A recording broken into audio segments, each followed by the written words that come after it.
We were taught that fairies belonged to old stories. Yet today people are encountering them quietly, unexpectedly, in ordinary life. I'm Claire Casely, a fairy whisperer and your guide on this journey.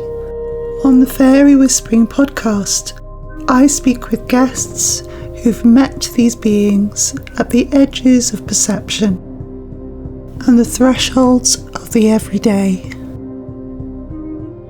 To catch a fairy whisper, you have to listen closely. Listen with me. Welcome to Fairy Whispering. I'm Claire Casely, your host. Before we meet our guest for this episode, I'm excited to announce that my book series, The Heart of Pixieland, West Country Fairies and Their Haunts, are available on Amazon. If you enjoy the feel of this podcast and intrigued to know more about pixies and the landscapes they haunt, you'll enjoy these books. With a fantastic foreword by Joshua Cutchin to boot. Josh has also given my work a mention in his new book, The Inverted Path, which includes a chapter on pixie leading. Thank you to my listeners and to my wonderful patrons for supporting my work. And today we're welcoming back folklorist and author Andrew Warburton. Andrew grew up in Bristol, England, and now lives in Rhode Island. He is the author of 3 books on American fairy folklore. Andrew first joined us in February 2025 in episode 62, Fairies of New England, where we explored the rich and often overlooked fairy traditions of northeastern United States. And now he's returned with a brand new book, Fairies of Northern Appalachia, out on July 28th.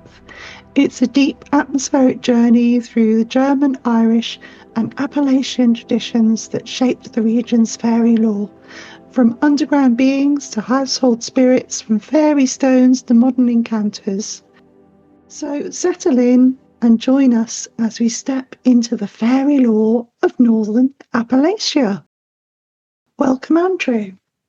Hi, Claire. Thanks for having me on again. It's great to be here. Yeah, it's lovely to have you back.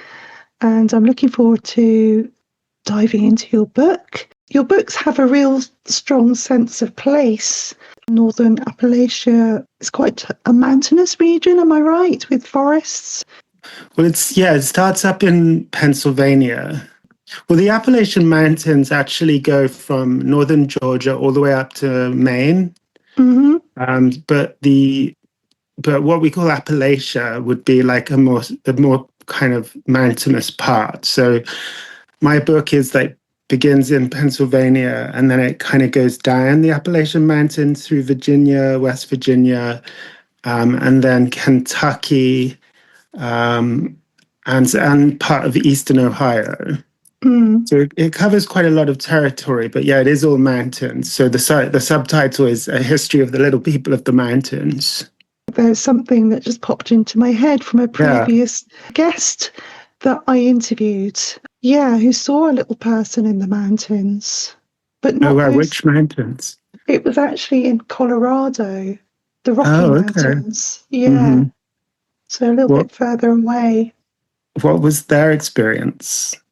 She was working as a ski instructor, and her and her partner had found a chalet to rent in the mountains.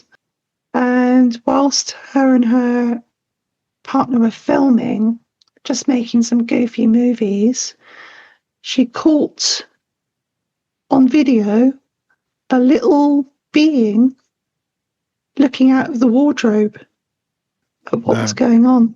Oh, okay. That's amazing. Yeah. And I hear a lot of stories like that. People tell me all about that kind of photograph. Oh, she managed to catch her photograph, did she? On video, yes. On video, yeah, but lots of people come up to me with photos of little people and orbs and things like that. Mm, It's definitely yeah, it seems to be a fairly common experience, doesn't it? it Catching does. catching things on photograph. I do go into that a little bit in the book about Mm, how like the idea of photographing fairies has become sort of part of fairy folklore yeah. since, I guess, with the Cottingley fairies, how they stage some sort of hoax photographs, although they always claim that Mm, they saw the fairies. And then I have a little bit in the book about the psychiatrist Elizabeth Kubler-Ross. yes. She photographed fairies in the Shenandoah Valley. Oh. So I kind of connect that with the Cottingley, and then there are some stories from the fairy census, which I'm sure Mm, you're aware of as well, because yeah. I think you use it in your book. There's a story in there, I think, from Virginia as well, where some two women are photographing fairies, and they can see the fairies in the photographs, and through the camera lens, but they can't see the fairy in sort of Mm, in through with their own eyes. mm, So yeah, I don't know. It feels like the idea of photographing fairies has become like a kind of a common thing, doesn't it? In the way that mm. we relate to fairies through photographs in some ways, or some people do, which I Yes. guess I find that kind of quite interesting. Yeah. I find it interesting as well, especially when it's something that's more like a humanoid being rather Mm, than an insect. I think you go yeah. into lots of detail about photos I've seen of what's clearly like a gnat or something. Oh yeah, I see that. Um, Yeah, I see those too. Sometimes those make the news as well, don't they? yeah. Oh, that's fascinating. Have you ever thought of compiling a collection of those? Well, I've included I've included Mm, those ones that I mentioned in the modern fairy stories part yeah. of the book, which is the last Mhm. chapter. Right. So I have got that in there. Well, yeah, I suppose there are the ones that people tell me. I mean, that's the thing is that a lot of people tell me these stories after I finished a book, because then when you Mm. go around to libraries and things like that promoting it, then I get all the stories. So Yeah. there Yeah. was like there was one story I heard from a woman recently who she told me, I think it was in North Kingstown, Rhode Island, and Rhode Island's very Irish, and she told me that her great grandmother, I think it was called Mary Sullivan, and she Mm. a banshee told her that a family member was going to die, and so I just that would have been really good to include in my New England book, because I have one banshee sighting in there from a Rhode Island woman in the 18th like 19th century, Mm. and so yeah, it would have been good to have this one as well. But I always learn Mm. about them after the fact. You'll have to create like another book of all the bits and bobs that have come to Yeah, you right. afterwards. Yeah, so well, Yeah. because with your book coming out soon, I mean, I Yeah.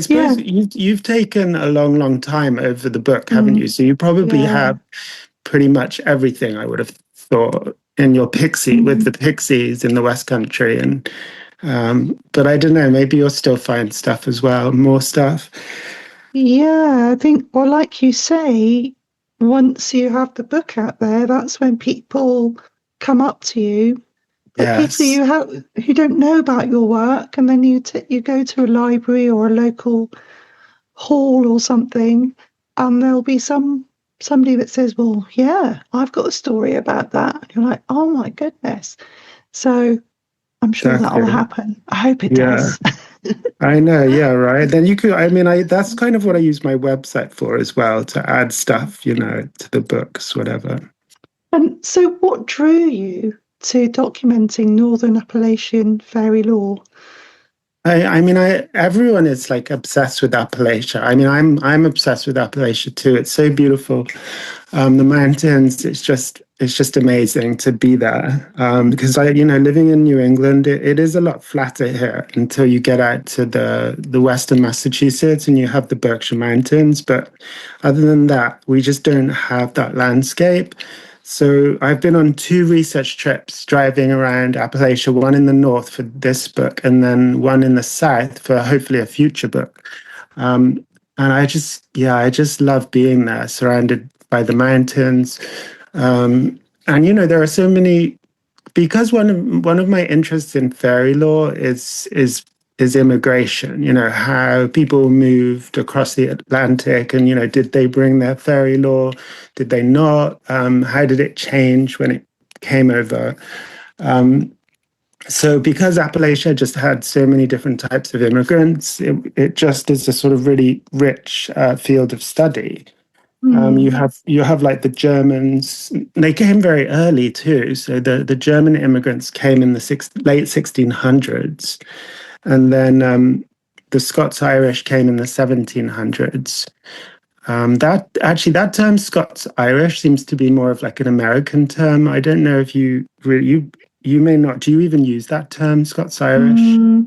No, no, it's something I hear more on American TV shows, Yeah. Mm. I don't know what we call them in the UK. Yeah. It might be Ulster Scots, but basically they're people from the borderlands of Mm. lowland Scotland and Northern England, and they often travelled over to Ulster and then in Northern Ireland, and then they made their way over um, to America. But because the English had basically taken the East Coast, they kind of moved into the backwoods. So they Right. kind of moved out into the Appalachian Mountains, and they really stayed there for a few hundred years, and then Mm. and so they ended up keeping a lot of the old folklore. And like archaic ideas and practices, magical practices, and old folk tales and things like that. Mm. So yeah, that I guess my interest in immigration and also just magic and fairies, it just kind of was, and I'd just done New York fairies, which some people call New York part of Northern Appalachia, but I didn't include it in my book. But it was just the natural next step to go down to Northern Appalachia. Yeah, and you've got this fascinating structure or elements of German and Irish fairies and underground beings and pygmies and Yeah, that's yeah. right. Yeah. So, I mean, in Appalachia, mining was probably the biggest industry for a long, long time. Mm. So the Cornish and the Welsh came over and worked in the mines there, and they brought fairy lore with them. So, stories about knockers. Mm-hmm. The interesting thing about knockers is that, like, when they came to America, the Americans added the name Tommy in front of them, so they became Tommy knockers. And Tommy it was a common Cornish name. And so it was the Cornish that told stories about knockers. So they added Tommy. Right. Um, Yes. and but I don't know. So this is an example of how folklore kind of changes as it comes across the Atlantic, because Mm. a lot of the knockers, many people just thought they were ghosts. They didn't really think they were fairies. But I guess in my book, I'm showing how there is still some of the miners did think that they were little people, and they would like describe them as pygmies or gnomes or elves, and they would be dressed in mining gear, and they would Mm. like knock on the shafts of the mine to warn about a collapse or an explosion that was about to happen. Mm. Um, Yeah, so so very the same kind of stories from Cornwall and Devon. yeah, Yeah, exactly. yeah. And how did you decide on the progression from, so you start out with German and Irish fairy inheritances and Yeah. Well, I um started with the German because, like, mm, Pennsylvania is probably the biggest, most populated state in northern Appalachia. So, mm, and the Germans, a lot of them stayed in Pennsylvania. Others moved down the mountains. But the ones who stayed in Appalachia, in Pennsylvania, sorry, they became known as the Pennsylvania Dutch. We call them Dutch because basically it was back in the late 1600s, early 1700s, the people, the English called anybody who was speaking German, they would call them Dutch. Mm. Yes. And so they're not actually Dutch. The Pennsylvania Dutch are actually German. But I started with those just because it was so rich, the amount of material. So I went to this center called the Pennsylvania German Cultural Heritage Center, and there's a man there who's Patrick Donmoyer, who just knows so much about like Pennsylvania Dutch history and folklore. So he helped me find a bunch of sources on Pennsylvania Dutch fairies. And yeah, I get, I was surprised about how much there is. Because even today, if you ask people descended from Pennsylvania Dutch people in Mm. Pennsylvania, they'll tell you, a lot of them would probably tell you, no, we don't have fairy traditions. But it seems like a lot has been forgotten. Mm. And so I've got a lot in there. There are a lot of like little people encounters. I don't know. In America, it seems like the fairies are often small, Mm. um, which I think obviously in the British Isles and Ireland too, like they call them the wee people. But Yes. it seems like it's rare that you find like a adult-sized fairy here. Do you know what I mean? Yeah. Yeah. And I was just thinking as well, have you heard of Timothy Renner's work? Oh yeah, so I saw that he has Yeah. that book coming out, which I have to look at. I did look at some of it actually, but I have to buy it because Mm. but I looked at a sample of it, and there was one story that was interesting about some Irish people living, Irish community in Pennsylvania in Mm. Carbondale, and two Mm. men were sort of said how they were whisked away by the fairies late at night. Um, and I haven't got that story in my book, which is it's all great to hear another one. Um, Mm. but I do, I have the other Irish stories I have are there are encounters with the fairies in Pennsylvania. So probably one of the most interesting stories is this. A miner told a folklorist that a miner had recently died. This was in Scranton, Pennsylvania, and the local people started to believe or say that if you went to a particular back road in Scranton, you would see this man who died standing with the fairies. And Ah. if you threw something at the man, you could like even get him back from them. And I'm like, they don't go into what it is you have to throw at them, but I don't know whether it's a rope or something more kind of spiritual. I don't know, like iron or something Mm. like that, Mm. or a crucifix. I was thinking. So yeah, I don't know, but yeah, I do have Irish fairy encounters in the book, and yeah, it's good to see other people writing about Pennsylvania fairies because it seems like it's becoming more and more talked about. Yeah. And what surprised you the most when you were tracing German fairy lore in the Appalachian context? Well, I think is the diversity you have. Like Mm. like the archetypal sort of dwarf king who lives under a mountain Hmm. and often like reigns over some mining dwarves. You kind of have that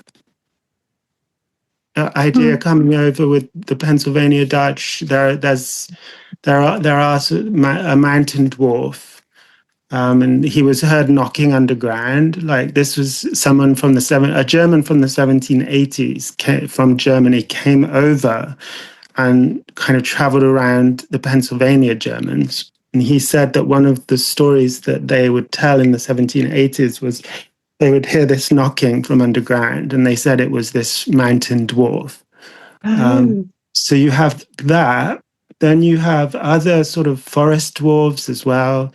Um, and then you have the little people who sort of run away when you see them, and they were called fairies. Hmm. And they were often seen like by farmers. And then you also have like fairy rings. There's an old lady, a folklorist's mother or grandmother. It was a grandmother. She saw fairies. She said she saw like a little elf who was playing a pipe. Or Oh, was it? No, wow. it was a fiddle. It was a fiddle. Yeah. Yeah, he was playing a fiddle, and but he would like disappear. And then so the Mm. fairy rings. I didn't know fairy rings were part of German folklore, and I don't know. Maybe they're not. So it's possible that this person was influenced to call them that, by English or Irish folklore. Mm. And where have you seen all of these influences, the Scots-Irish and the German beliefs, evolving into something that's uniquely local? Oh, yeah, What? that's a good Mm, question. Well, I think that the Scots-Irish, well, the thing is, a lot of these stories are not really unique. They're uniquely local in that they occur sporadically across the region, and they're rooted in the land, and they happen to the local people, but they do have that. They are sort of remnants of European folklore. mm, But yeah. there's the example in Eastern Kentucky. There's a man whose horse was shot by the fairies. He was a postman, Oh. and then he found a fairy arrowhead that he Mhm. said was what had like lamed his horse. Oh. So that I didn't. I guess it depends what you mean by uniquely local, because that's uniquely local because it Mm, happened. And it wasn't just a story, because there are two types of folklore in the region. You have just folk tales, mm, which some Scots Irish just told folk tales that had fairies in them. But then you have other ones, which is actual, embodied encounters that they described. Um, mm, but often the Scots Irish fairy lore did change. So, and it sometimes like kept elements of the European folklore, but then kind of like got rid of all the kind of like the strong otherworld cosmology that was behind it. mhm, So whereas someone in Scotland might understand that the fairies lived in an otherworld, and that they had a particular relationship, maybe with rowan trees or with hawthorn, that kind of thing, the Scots Irish would often keep the concrete detail, like the rowan branch, mhm. and it would become a kind of protective talisman against a malevolent spiritual force. But they didn't keep like the complex mythology or cosmology that was behind it, if you know what I mean. Yeah. So the Scots Irish, they were very concrete in their spirit. They were very Christian, Protestant Christian, but the ones who were interested in things like healing and herbal, they didn't call it magic, but it was kind of a form of magic, basically, that they would do, like involving very concrete things like herbs and branches. Um, but and they took on those things from fairy lore, basically. So they would talk about rowan branches being protective against evil spirits and things like that. Mm, Occasionally you get the word fairy mentioned, where like in North Carolina, there's a folklorist collected a saying about how you would wear amber beads to protect against fairies. mm. Okay. But Yeah. because the sightings are sporadic, you never really fully know what they mean by fairies. Like, and because there isn't that strong kind of understanding of what, Mm, that fairies are a kind of an otherworld race, it seems like sometimes fairy becomes like a stand-in just for kind of a malevolent force, if you know what I mean. mm. Yeah. I was just thinking that whether it's a catch-all Yeah, exactly. term. Yeah. Yeah. But so what I'm doing, that's Southern Appalachia. What I'm trying to do, in, I suppose, in both books is show that, the way that fairy lore isn't quite Mm, as, I don't know, kind of cosmological as it is in Europe. But there mm, are still these encounters. You do still have the encounters. So it's really like it's tricky figuring out like to what extent was fairy lore pervasive. It was pervasive mm, in the sense that it was a lot of the remnants of fairy lore are around, and a lot of the motifs about, things like St. John's wort being mm, protective, but the actual fairies are often removed. So the same with the ballads. The Scots Irish brought it over a lot of ballads. And but whereas in Scotland these ballads would feature fairies, in mm, the Scots Irish in Appalachia often just like removed the fairies, probably because they just weren't as relevant to them as they might be in Scotland, because they'd left the land where the fairies lived. mm.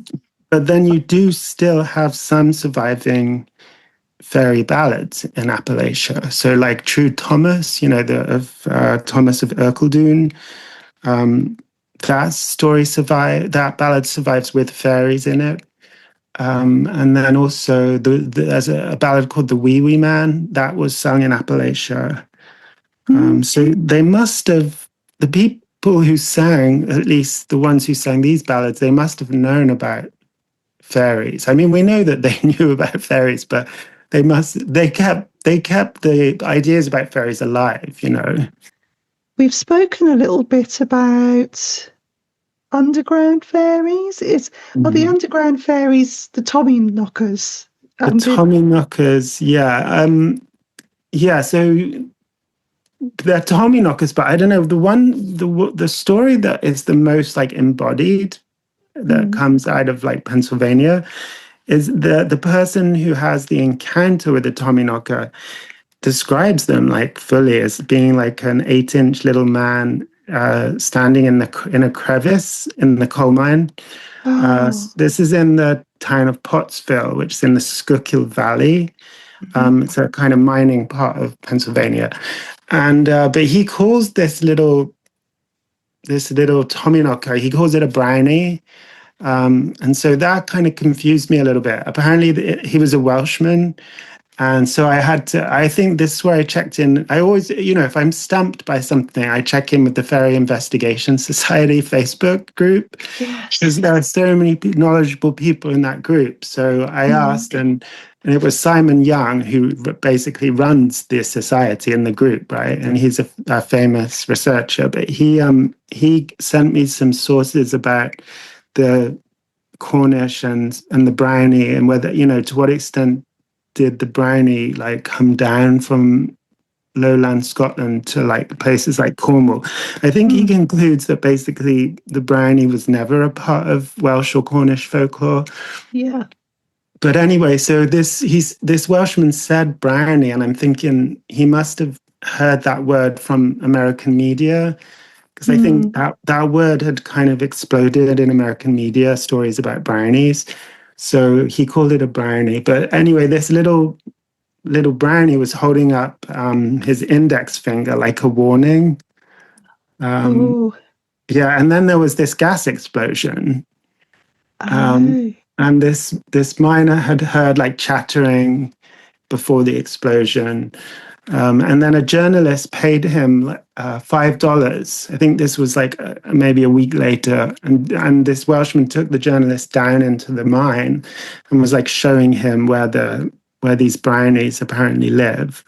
Mm. Um, so yeah, I don't know. I'm not sure. Was the Welshman just being very imaginative by describing this, or did he Mm. really see something? Obviously, yeah. What sort of date was that, Andrew?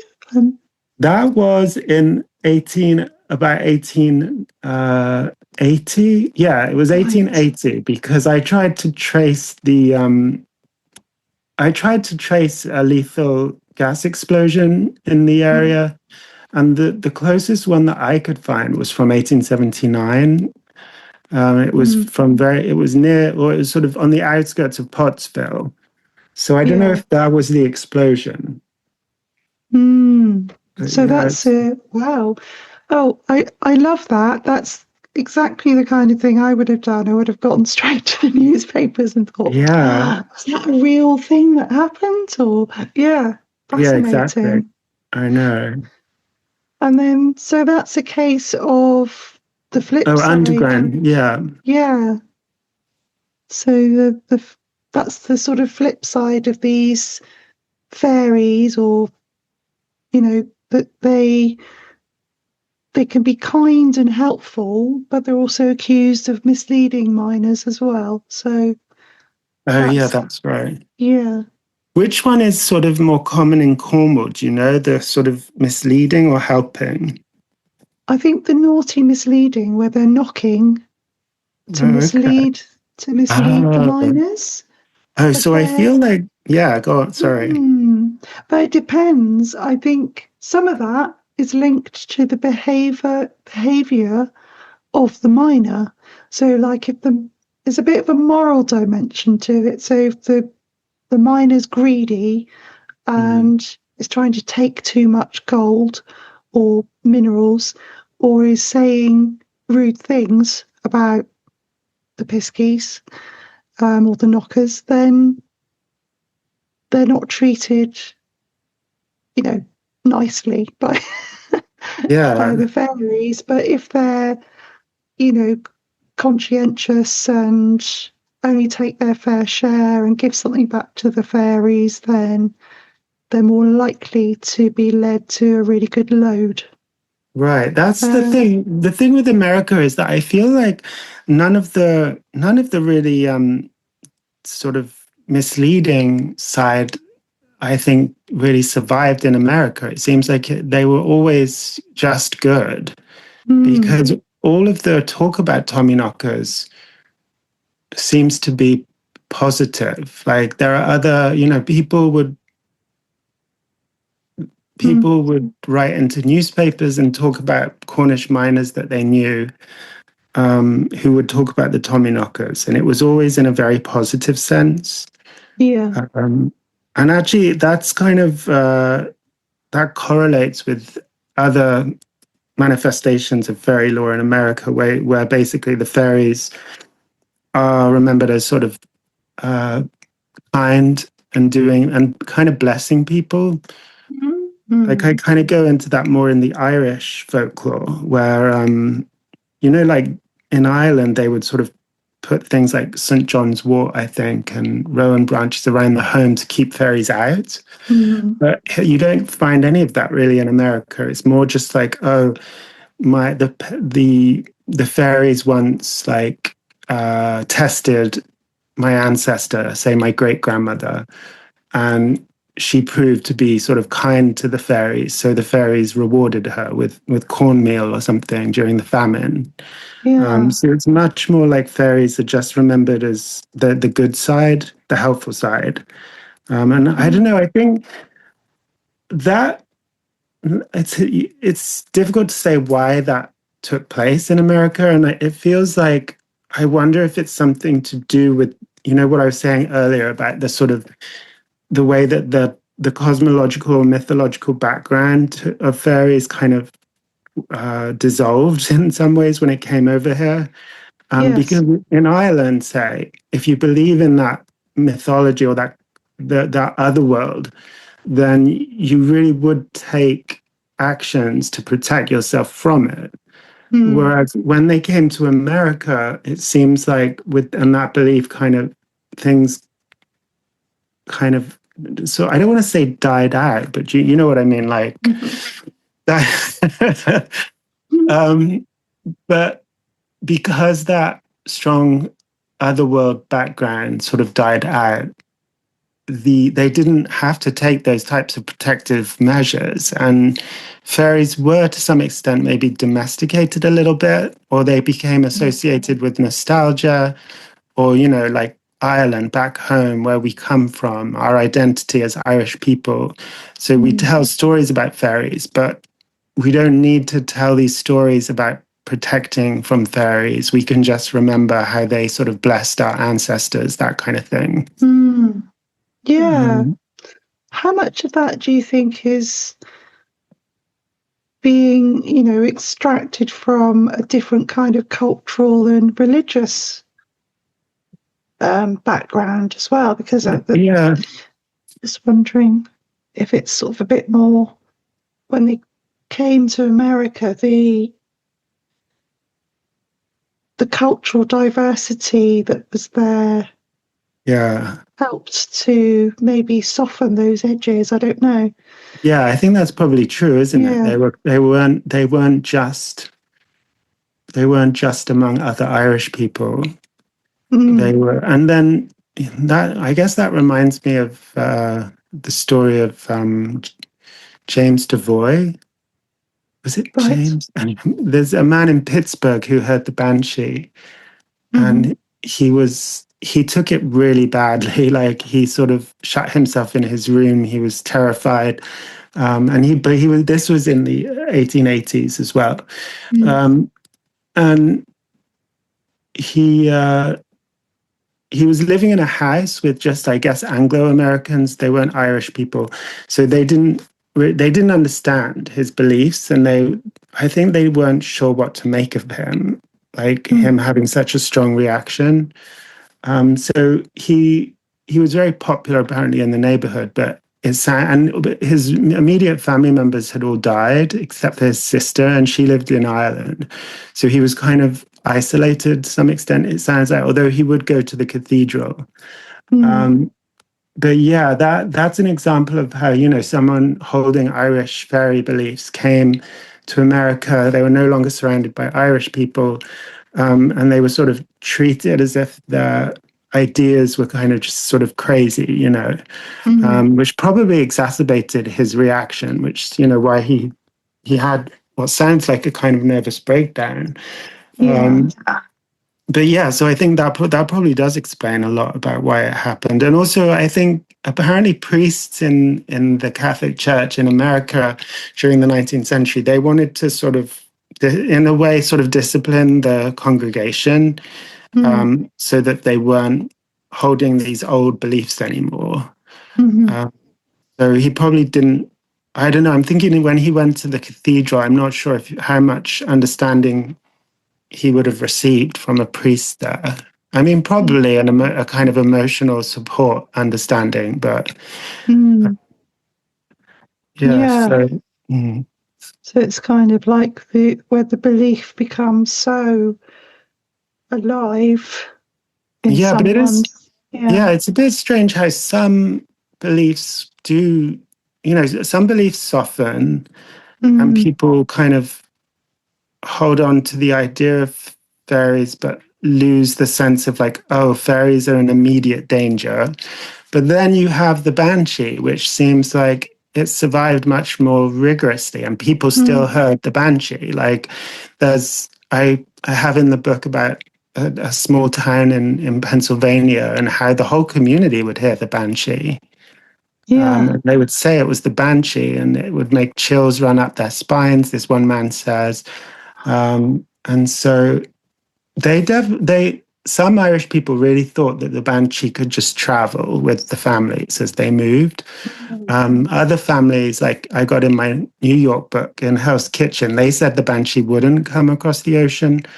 So there's definitely diversity of belief within the Irish people who came.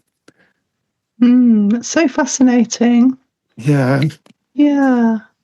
And just moving towards places Mhm. and you, I think, mentioned in your book the Fairy Stone Park in Yeah. Virginia. Yeah. And I'd just like to know for people that don't know about it, what is it and what's the folklore there connected to the fairy stones? Yeah, so it's this lovely kind of park in southwestern Virginia, and it, before it was a park, it was sort of a mining boom town, and people who lived there would find these cross-shaped iron crystals Mm. in the soil. Mm-hmm. They would just sort of pop up out of the soil, basically, and people would picked them up, and they had all four different types of crosses, I think, and they called them fairy stones, and then that's how the park got its name, Fairy Stone Park.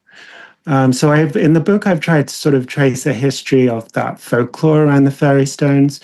And I guess my conclusion is that if you go back to England and Scotland, apparently people would call like unusually shaped stones or fossils that sometimes they would find them in riverbeds and things like that.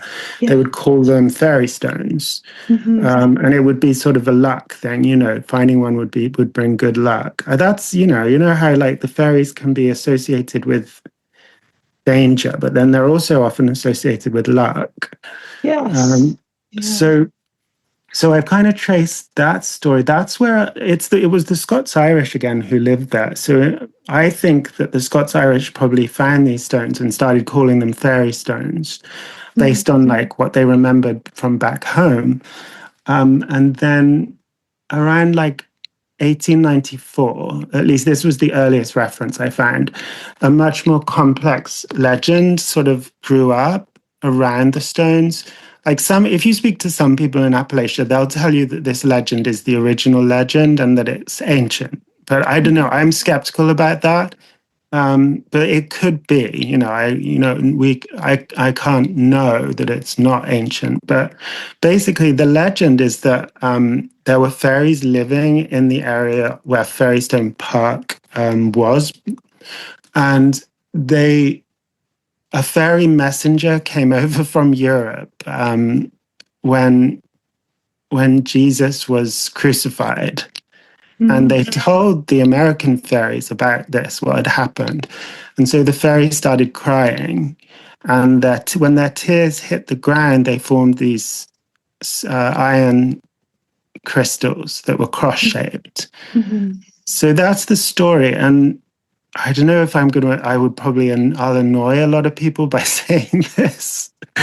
But I feel like the story, like I said, the earliest reference I could find to the story was 1894. And that also coincided with these stones being like sold across the country. And people started wearing them, like politicians and things like that. Local people had been wearing them before that. Like there's one woman who is a folk healer that I found about in a book, and she wore one around her neck. But yeah, this idea of like, what it looks like to me anyway, is that there was a tradition about fairies, and then that was later sort of Christianized because Appalachia is a very Christian place.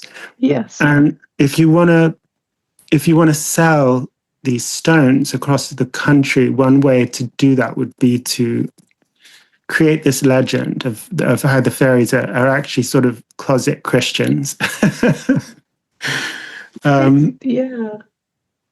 So interesting. Yeah. So the crystals, they're called staurolite, aren't they? Yeah, that's right. And there's actually a place in North Devon called Fairy Cross. Oh.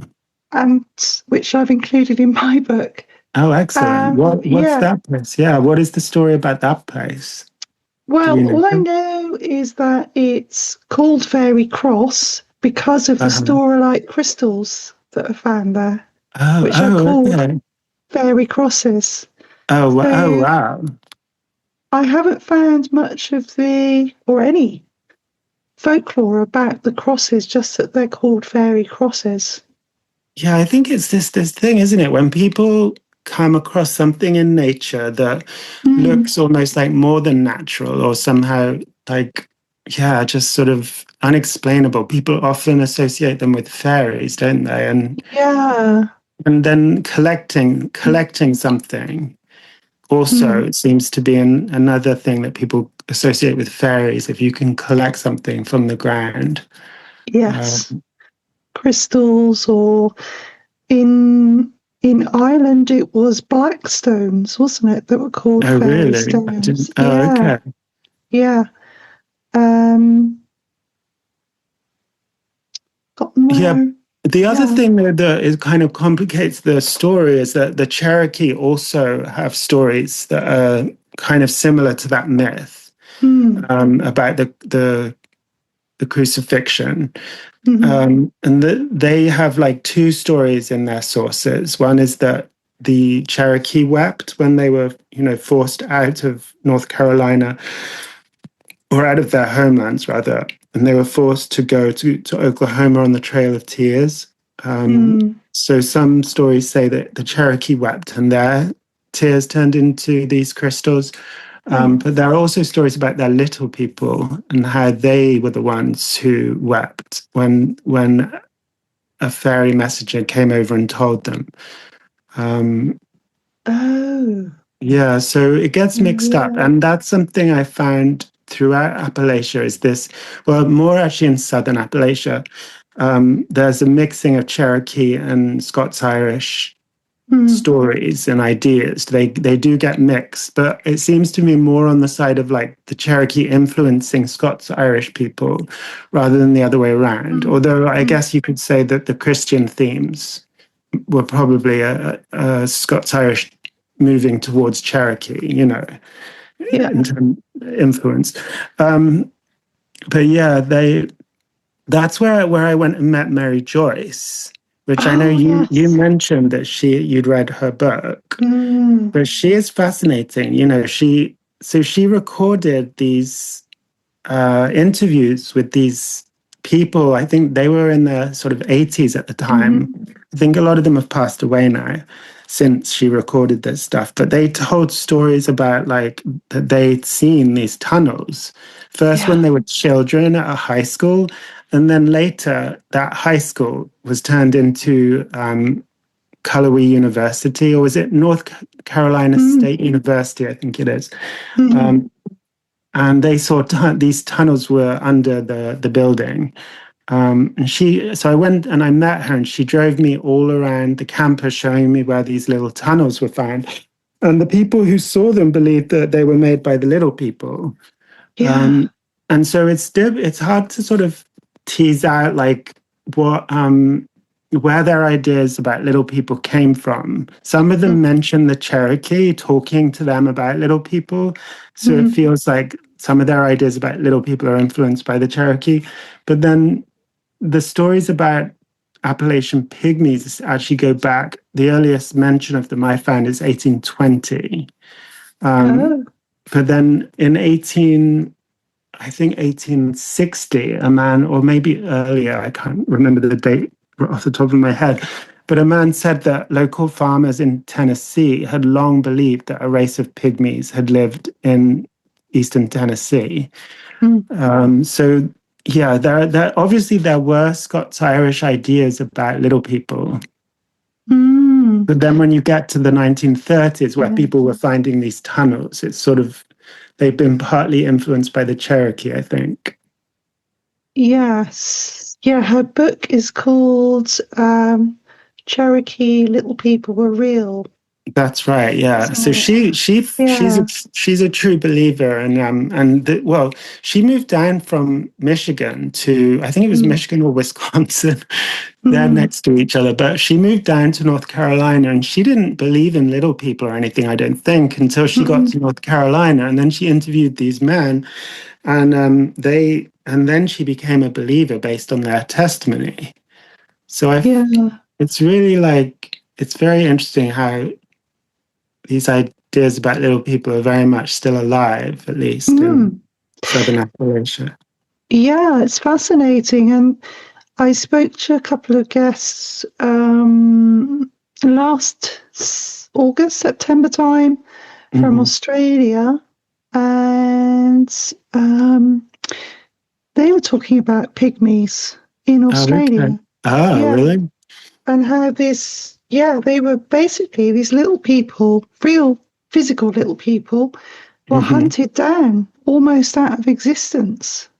Wow. And they went into hiding. And they've actually got photos of these little people, to show that they Oh, were, sort of early 1900s, I suppose. But yeah. there are these ideas that they were part corporeal and part, they could step into other dimensions.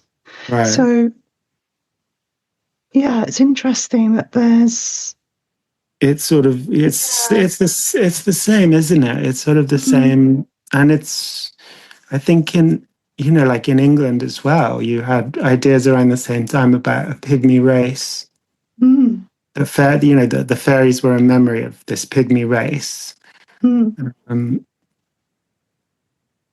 but I don't know. yes. I think those ideas were more held by, I think, educated people. Like, I mean, as in like academics and scholars and historians, weren't they? This idea about a pygmy race. Yes. Whereas in Yeah. Appalachia, it seems much more like it was just local farmers who Mm, believed, because they would find these old bones and cemeteries, and these bones looked like they were little people basically. mm, gosh, fascinating. Mhm. Yeah, and you talk about names and different types of names for fairies. Is Yeah. that right? Oh, fairies by other Um, names. Yeah. So yes. I have that chapter in the book just because of sort of what I was saying earlier about how when fairy lore came over, it was often less explicit, or it kind of Mm, removed explicit mention of fairies. But then it kind of gave a lot of those fairy traits to other types of beings or supernatural beings. So witches, for instance, witches took on a mm, lot of fairy traits in Appalachia. So in mm, that chapter, I go into some stories about witchy people, witchy folk, um, and kind of show how, well, folklorists over the years have sort of commented saying, well, this seems to be a story about, fairies causing disease in the local population. But when you actually look at the story, they'll call these beings witches. mm, But then the way these witches are described just kind of goes over from, rather than just being like, oh, this is clearly a local person living in a house in our neighborhood, this mm, becomes much more like these witchy people are a whole kind of community that lives separate from us in another valley, right. which seems to have more of these sorts of fairy-like traits. Mm, Um, like living in an alternate sort of magical society, and mhm, also being able to do magical things like heal people. So yeah, and I have various other stories in that chapter. I have a story about an old, like a kind of hobo. He sort of lived on Lake Erie. There's this peninsula that goes out into Lake Erie, in mm, Pennsylvania, and he lived on mm, this island. He was called Joe Root, right. and he was homeless, obviously. And he had these friends, these sort of well, he talked about the fairies, but he also had this other kind of group of beings that he called the GBs, Mm, and they acted pretty much like other sort of mischievous fairies, sort of tricking him, but they would also give him knowledge of the weather, like what was going to happen in the mm, weather, like tomorrow or whatever. Um, so yeah, it's just like some odd. That chapter has a lot of like odd beings mm, that aren't called fairies. mm. They always are, though, aren't they? In fairy stories, experiences, fairy lore, there's always something that takes you by surprise. You think, oh, is that a fairy? Or I didn't know that fairies could be like that. Or is that something else? Yeah. Well, yeah, and I think Mm. that's why it's like it's not always clear like what should I include in the book. So I've mainly stuck to like I've stuck mainly to humanoid Mm. fairies. I think that's the I was going to say that's the one uh, condition that I have for including in my books is that Mm. they have to be humanoid. But actually, I also cover these light fairies, which are you don't really see a humanoid figure, but people identify them as fairies. So they're moving orbs of light. Mm. So I include those because people call them fairies. But like I think that book you mentioned earlier by Timothy Renner, is that right? That's Yes. his name, right? Yeah. Or Yeah. Jeremy Renner. Jeremy Renner. Timothy Renner. Timothy. It's Okay. called Keystone Hagstone. I'm going to be Yeah. talking with him about it soon. Oh, excellent. Yeah, I spoke to him a few months ago now, and he's going to come up on again. So yeah. Yeah, he includes beings that I wouldn't include based on the humanoid thing, but I guess you could still call them fairies. Mm. Like I think he includes stories about a Pennsylvania Dutch um, Mm. a kind of magical entity that called I think it's the Alba Witch or Albadrich. Oh And yes, yes it yeah, does. it's kind of like a Mm. creature, but Mm. actually that first part of the name actually comes from like elf, elf. Mm. Mm. So it does have its origins in fairy lore. Um, but I didn't include it in the book just because it didn't meet that kind of person or humanoid shape. Mm. Yeah. So yeah, that seems fair enough. it's I mean it's hard I to don't know. know Yeah. where to with this Did you come topic sometimes. across did you come across that Mm. issue? Because like, fairies appear as animals too, don't they? So it's like, Yeah. Yeah.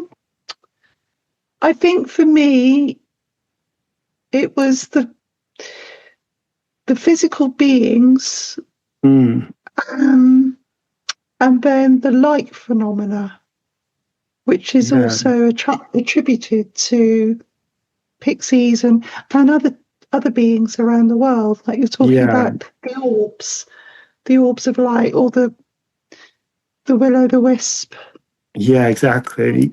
um, and which I talk about, but it's how they're all attributed, but they're not necessarily the same thing, or we don't know that they are. Yeah, Yeah. So but I had to explore that because it's all part of that belief system. So right, yeah. exactly. Um, but it's difficult, isn't it, to know It where to is, yeah, start? it's It hard must to must know have where been to, difficult. yeah, where to draw the line. Like some people even say Bigfoot is a fairy. Yeah, no, I would count that under, not that they're a fairy, but under that umbrella of fairy, just You because would, they're like a otherworldly, other dimensional being. right? I wouldn't And call them that's fairies, even but right. they belong to that Yeah. realm, maybe. Yeah. Well, right. But the thing is, it's like then you get into the question of like, is it the being you're thinking about, whether it's Bigfoot or something else? Is it an otherworldly being, or is it an actual biological species that we haven't discovered? Because Yeah. some people think Bigfoot is an under sort of uncharted sort of species. And then that also Mm. relates to the pygmy question, because a lot of Yeah. these farmers in Appalachia, they thought these pygmies were actually a real race that had at some point been wiped out, like you said in Mm. Australia. Um, so if you said they are fairies, they probably would have said no, they're not. Yeah. Um, but it just seems to be a sort of it's fair to me. I mean, I see it as fairy folklore that's developed in the age of scientific discovery, where Mm. people have sort of changed the mythology and made them into kind of a concrete race of beings. Mm. I mean, so I think someone like Mary Joyce wouldn't like that Mm. interpretation because she thinks that she's a believer that that they were real, obviously. Mm-hmm. But yeah, again, it's like just that question: what do we include in our books? Yeah. Um, I mean, there's a sighting of a pixie. The reason I went into Bigfoot, Hmm. there's a sighting or a story about a pixie, a piskie from William Bottrell, and it's called Aunt Penelope's Journey on Hallan Eve. So on Sawain, we're talking about. Hallan means Sawain. Hmm. Okay. And it's about this old woman, and she goes to her best friend's house in Pendine Cove, and she's a bit of a wise woman. Her friend Jenny Treyer, and she takes some of the green ointment that Jenny Treyer's got hidden in her kitchen cupboard, Hmm. and she sets out on her journey with her brandy and comes into sort of various contact with various strange things. And one of the things she encounters is this little man that's in a barn. Hmm. She looks in through the window, and it's described as a piskie, but it has long hair that's like almost like dreadlocks that falls over its face and Hmm. shoulders, and big owl-like eyes and sharp teeth and a long nose, and it sounds like a Sasquatch the way it's described, you know. That's so hairy. Yeah, it's hairy Hmm. with sharp teeth.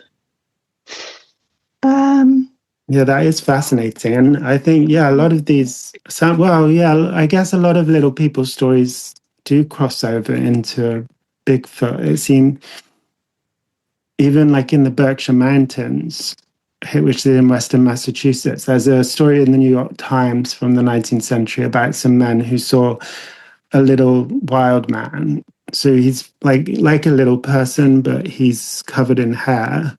They yeah. called him a wild man. But Mm, it does, and this was in the days, I think, where before Bigfoot was a huge deal. Um, mm, but yeah, there are a subsection of like encounters where people are encountering, beings that they're little people, but they also are very similar to Bigfoot. So I don't know what to mm. make of that. Just wanted to come on to just sort of wrap up with talking about modern fairy stories that you've come across, and um, just wondering if they've changed, if they're very different from what was reported in the past, or Yeah. similar, or Well, yeah. I mean, the modern ones, the two most common, well, three most common, is little people, mm, uh, the shining light fairies. That's what I call them in the book, and mm, I've forgot I've forgotten what the third one is now. right, Um, yeah.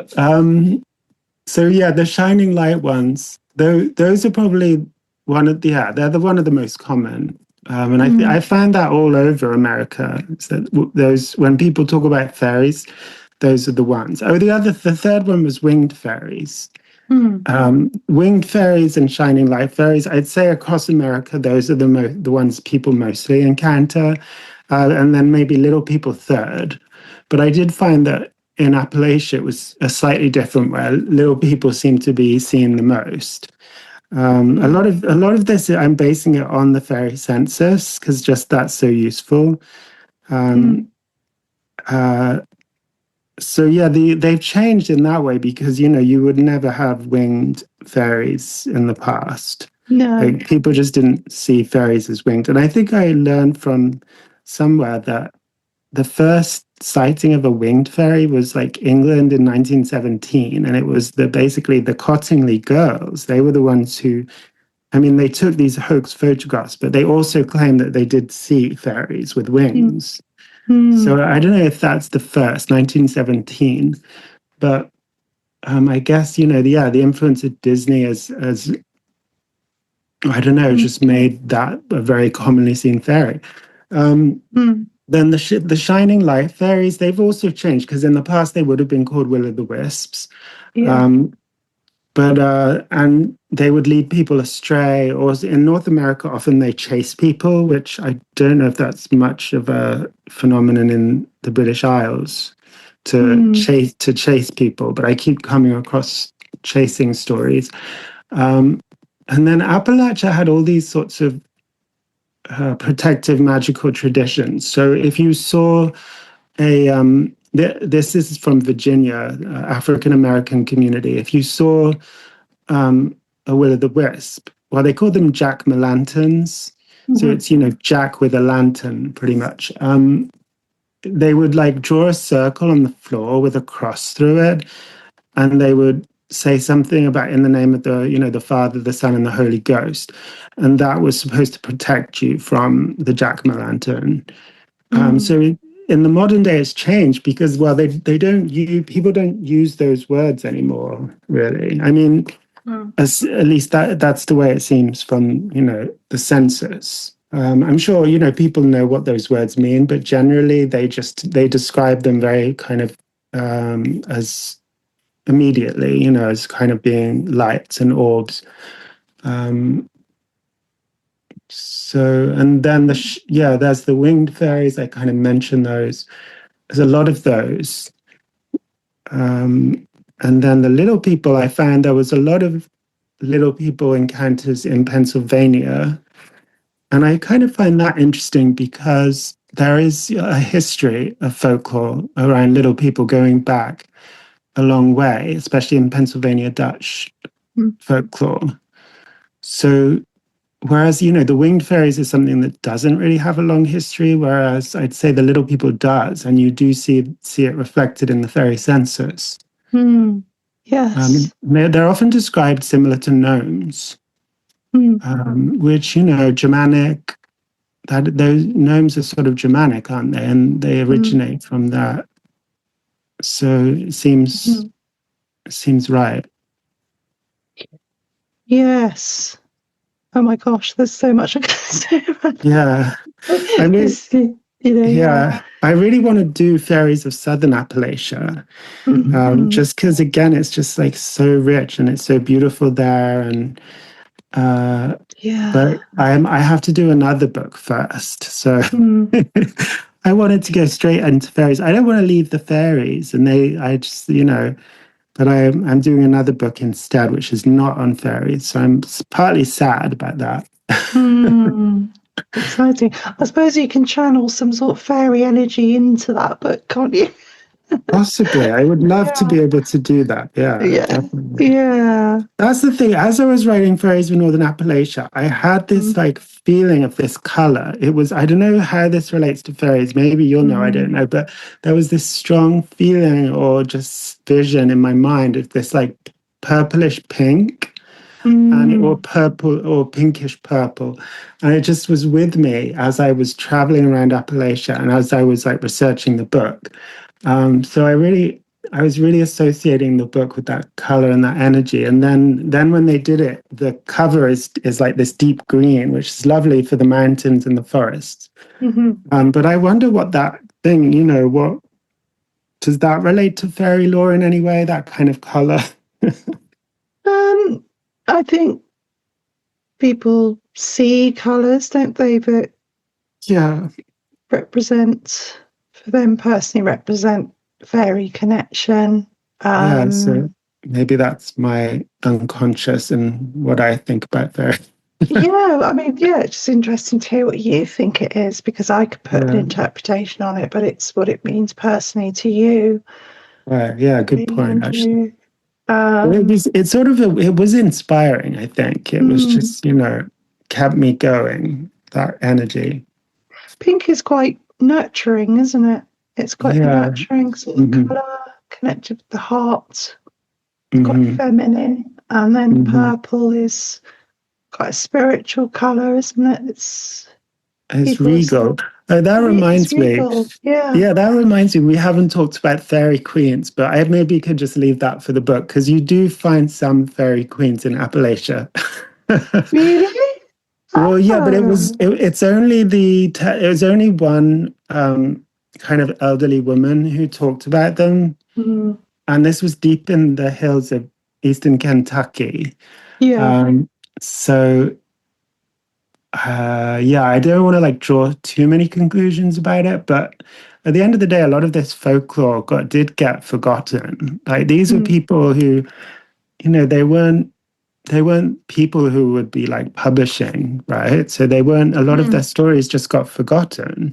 Yeah. So I think her stories could be representative of something more that's out there. Mm. But Yes. she was called Minerva Hall. Um, Oh, great name. yeah, I know, Mm. right? Magical name. Yeah. Oh, oh, there's so much, yeah, else we could talk about. Your book sounds wonderful. I can't wait to get my own copy. Yeah. I'll be ordering my own copy as soon as it comes out. Okay. Um, I just wanted to close with some personal note about because you've dedicated the book to your grandparents, Hmm. and I'm just wondering if they had any role in helping you to shape your relationship with folklore. Yeah. Well, I was, they were a big part of my childhood. Mm, Like, guess they kind of helped raise me and my brother. mm, And they would tell me a lot of stories but not really, not really supernatural. But, mm, they did tell me a lot of stories about their childhood with and my grandmother's great great grandmother, and just very funny stories and things like that. So I think maybe that I mean it planted a seed, the idea of researching the past, which is basically what I do now. mm, It planted a seed to things like ancestry and and history. But yeah, they didn't really tell me supernatural stories that I can remember, to be honest. It mm. was, stuff about the war and things like that, and Yeah. their childhood in the 30s. Um, Oh, yeah. oh, that's wonderful. Hmm. Yeah. Yeah. So good to have that guidance, isn't it? And encouragement to follow those passions and Yeah. inspiration. Oh, thank you so much, Andrew. It's been Yeah. really lovely speaking with you today. Yeah. Thank you for having me on. Yeah, and once again, your book, Fairies of Northern Appalachia, is out on the 28th of July, Yeah, that's right. Yep. and it's going to be on Amazon. And is it going to be in bookstores as well? Or Yeah, it will be. It yeah. will be in Barnes and Noble and a lot of independent bookstores. I've stopped Mm, sharing. Well, yeah. So yeah, mm. hopefully all over the place. I don't know. I don't. They kind of take care of all that. Yeah, yeah, that's fine. Yeah, and no doubt you'll be doing some talks and things and Hopefully, yeah. Oh, events. yeah. I've got Yeah. two coming up in Pennsylvania soon. Mm. Oh, that'll be in like August and September, and I'm trying to, we're arranging more. So fingers crossed. Oh, thank you, Andrew, and lovely speaking to you again. And I wish you lots of luck and You as abundance with your well. books. Yeah. And I can't wait for your book too, because it's West Oh, Country, which is just perfect. And yeah. yeah, Yeah. can't wait. Oh, lovely. So, to everyone listening, thank you for being here, and may your path be touched by the Appalachian fairy magic that we've been talking about today. Goodbye for now.